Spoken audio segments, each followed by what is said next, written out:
I'm Dr. Andy Hickson, and welcome to Bullybox TV.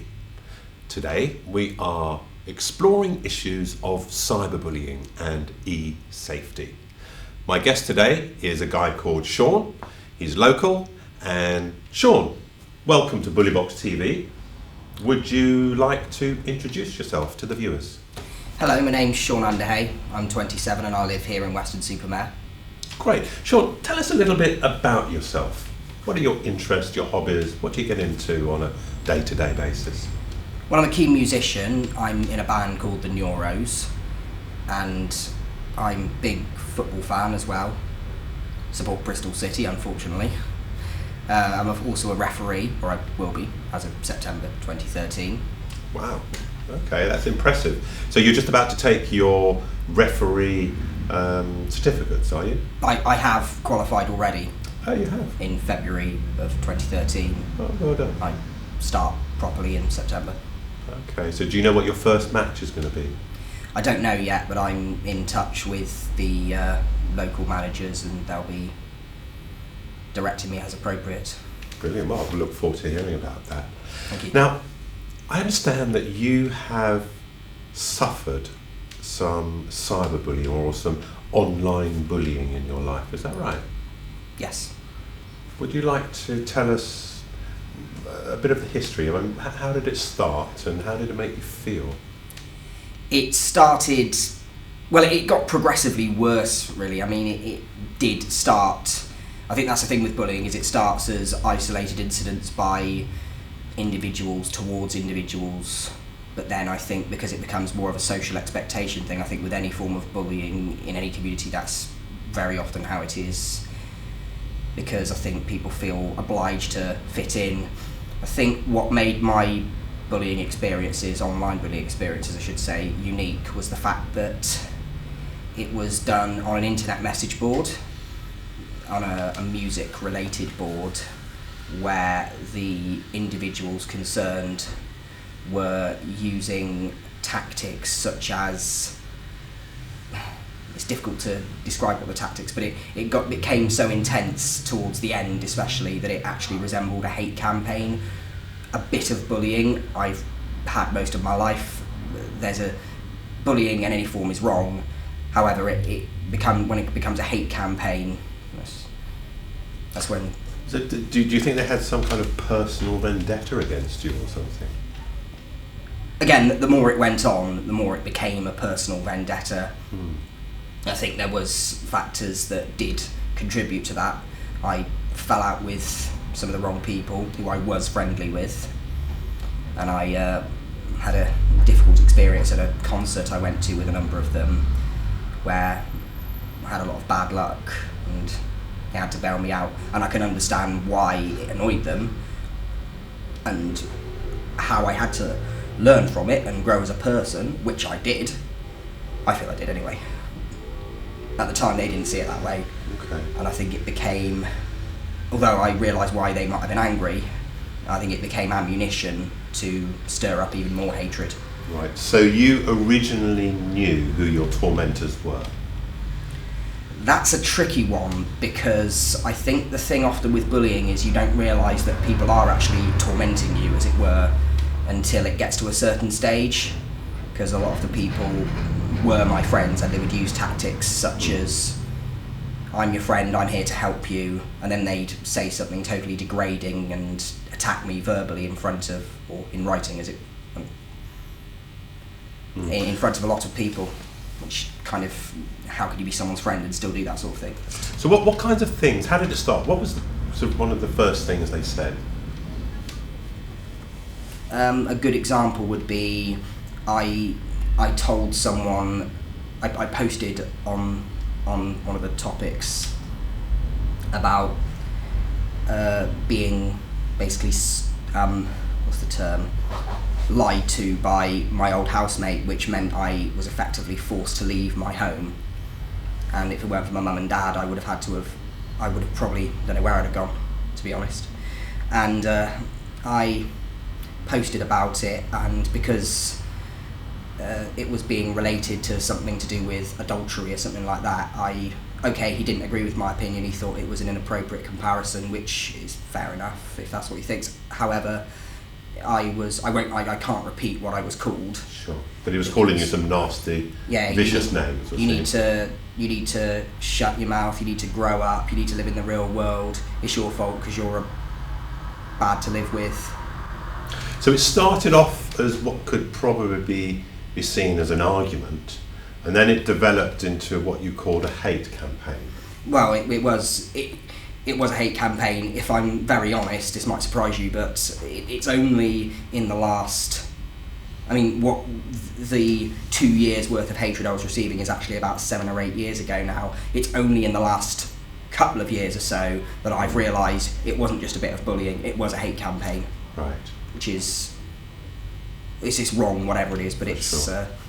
So did this person, after the message boards or people, did they try to sort of get other people on side to target you as well? I think they did, because what I noticed was more and more people that were either indifferent to me or I was friendly with they wouldn't talk to me privately, they wouldn't talk to me on the board. I'd ask them questions, they'd ignore it, and I'm thinking, why is this? And the longer it goes on, the more I realised that there were certain people who were quite powerful within the community, who I was friendly with but had fallen out with, who were influencing others. So not only were nasty things being said to you and about you, you started to lose friends or people that you thought were your friends, and also you started to feel isolated from or part of your social group. I did feel isolated from a friendship perspective. In a way, you could say I felt less isolated. I felt like I was part of the group, but in a bad way. I was being singled out for negative attention all the time. Right. So, which I suppose in a way that isn't isolation, it's a tricky one. Mm-hmm. So, how low did you have to feel before you were able to feel some kind of strength to then start dealing with it? Well, there were moments when I was getting so fed up with it that I did try and report it to the moderators, the people in charge, the people with the authority and the responsibility to deal with it. The longer it went on, and I didn't really start to notice it until it became, blaming the victim. I think that's possibly what the whole hate campaign and the bullying was centred around, was the fact that the victim was blamed for it. It was constantly people would say, we're not bullying you, it's your own fault, we're trying to teach you. Which of course I believed at the time because I was naive, but now of course with life experience I've learned better. Nevertheless, at the time, I just couldn't say anything without having a flippant or sarcastic comment made at me. That happens in life, but when it becomes so constant, that's when it becomes bullying and a hate campaign. But in answer to your question specifically, I think that I did report it on a number of occasions, and it seemed every excuse under the sun was being made. The moderators would say, oh, we're not your nannies, oh, we can't chase people up. And yet it seemed that whenever a person, for argument's sake, would post a topic with spelling mistakes in it, they were very quick to criticise them. It's like, oh, so you're not willing to deal with bullying, or you can't, or it's other people's faults, the victim's faults for bringing it on themselves. But when it's people posting rubbish, as it were, which is a matter of opinion, and the idea of a message board is free speech, should be championed. So it was just, it seemed every excuse under the sun was being made to not deal with the bullying, which was okay until it started becoming blame the victim. So did you find that you actually started to believe what they were saying? I did all along. I was hating myself because of it more than I was hating them. Because I think the thing with bullying is it will make you believe that you're at fault, that you deserve it. I think that the worst occasion was ironically when I was just leaving I would go back and then leave for a bit and then go back again. But the first time I left, I think I just started back at college at the time, so I felt I don't have time for internet anymore. I'm just going to focus on what's important. And it was the best thing that could have happened, really. Because at the time when I was on the internet, I using it every day. I didn't really have anything else with my life.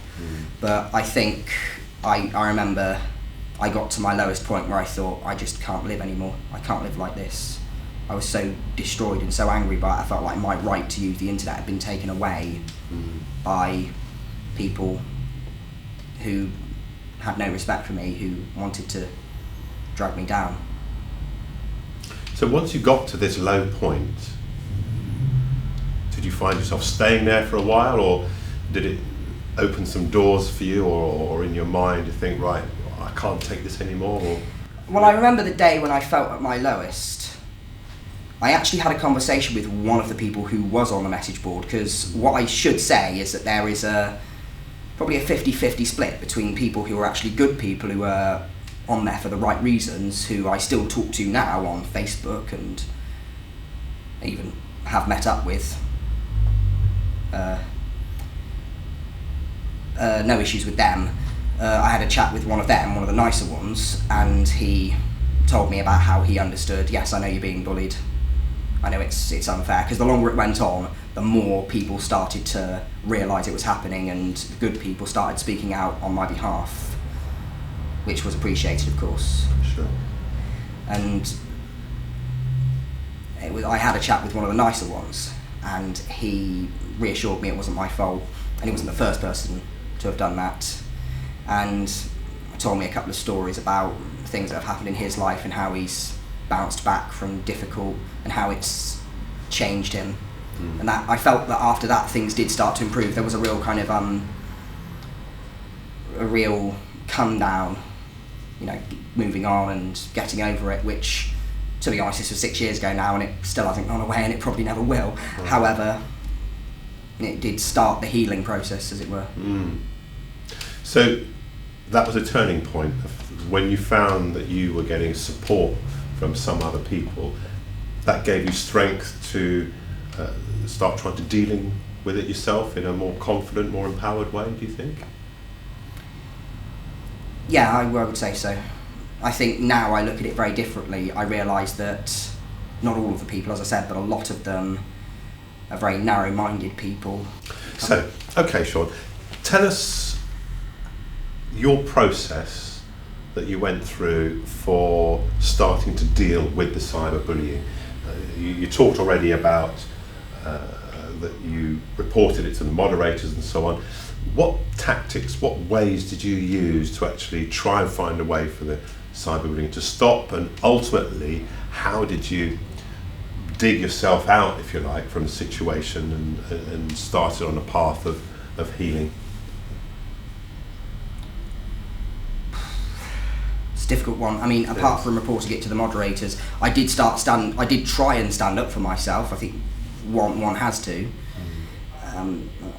But I think that it's difficult when you feel you're being so oppressed. Everything you say or do will only land you in more trouble. Yes. I did try standing up for myself. Of course, if I made an attack against another person, I would be accused of attacking others, and yet if they were to do the same to me, their constant attacks on me would go unnoticed. And I think it boils down to the fact that both the people doing it, the people who, the peers who wouldn't do anything to stop it, or most of them, obviously some did, as I said, the more it went on, and the people, most importantly, with the authority and the responsibility to deal with it, I think that they subconsciously perhaps knew that it was happening, but wouldn't acknowledge it, wouldn't accept it. This is often the case, I think, in schools or workplaces where it's happening and the authorities don't want to deal with it. Because I think they can't accept that it's happening, and if it's their mates doing it, or their colleagues or whatever doing it, then they don't want to be in that awkward situation where I've got to discipline a colleague and a friend. I can't do that. What advice would you give to the people watching this interview? What advice would you give them of things that they could do if they were in a similar situation or they got bullied online? Well, ultimately, this was a message board I was on. I've long left the board now and I won't be going back on there at all. It's a bit different if it's happening on Facebook or Twitter, for example, because that is a huge open forum that everyone should be allowed to use. I know people who have been bullied on Twitter or Facebook and have either permanently or temporarily left as a result, which is very lamentable, of course. Ultimately, it's their decision whether they leave, but obviously, I guess it was an enforced one. I mean, I think a good thing now is that internet bullying is being recognised in the court of law. I think at the time, there possibly were laws in place, but I think this was pre-Facebook and Twitter days, where people didn't use the internet for social things. I was in a minority of people that did. I think nowadays you can report people to appropriate authorities if you feel you're being bullied. But I think you need to take comfort in friends, possibly talk to a friend who's not on the internet, because I think when you're on the internet, things are different and you see things differently. I think you find a lot of people will behave differently. I think most of these people that bullied me on the internet or other people wouldn't do the same in a classroom or a work environment situation, which makes me wonder why they need to do it on the internet, to be honest. But ultimately, I left the board myself because I realised I wasn't one of them. I guess, in one sense, it was the worst thing that has happened to me in my life, one of the worst things. I suppose in another sense it was the best, because ultimately encouraged me to, as I said earlier, go back to college, from which I met lots of new people, made new friends, and I don't feel the need to even use the internet to be in a different world, as it were. I'm not criticising those who do. For some it might have a different meaning, but for me, I still use the internet a lot for Twitter and Facebook, but that's more to keep in contact with my friends from the real world. Do you think that this experience has made you stronger? I think in the long run it has. At the time it definitely reduced me. I think bullying does. Any bullying victim, cyberbullying, school, work bullying will tell you the same thing. It does. In the long run, I think it does make you stronger, because I think now I realise who my friends are. I don't allow myself to be led on so much anymore. If someone is persistently rude or aggressive towards me, I know when I'm being bullied now and I don't accept it. I won't associate myself with people. That's what it took me a long time to learn, is that if someone is nice to you one day and not the next, or they're rude to you on a regular basis, then no matter what they say, they aren't your friend. I think in a nutshell, to people who might be experiencing cyberbullying, don't suffer in silence. Get help if you can. Report it to friends, family, even police if you can, because individual incidents of cyberbullying have gone to court. So there is support available, there are options, you need to be using them. Those are wise words. Shaun, thank you for joining us today. Really appreciate that. This is Dr. Andy Hickson signing off from Bully Box TV. Join us next time. Thank you. Thank you.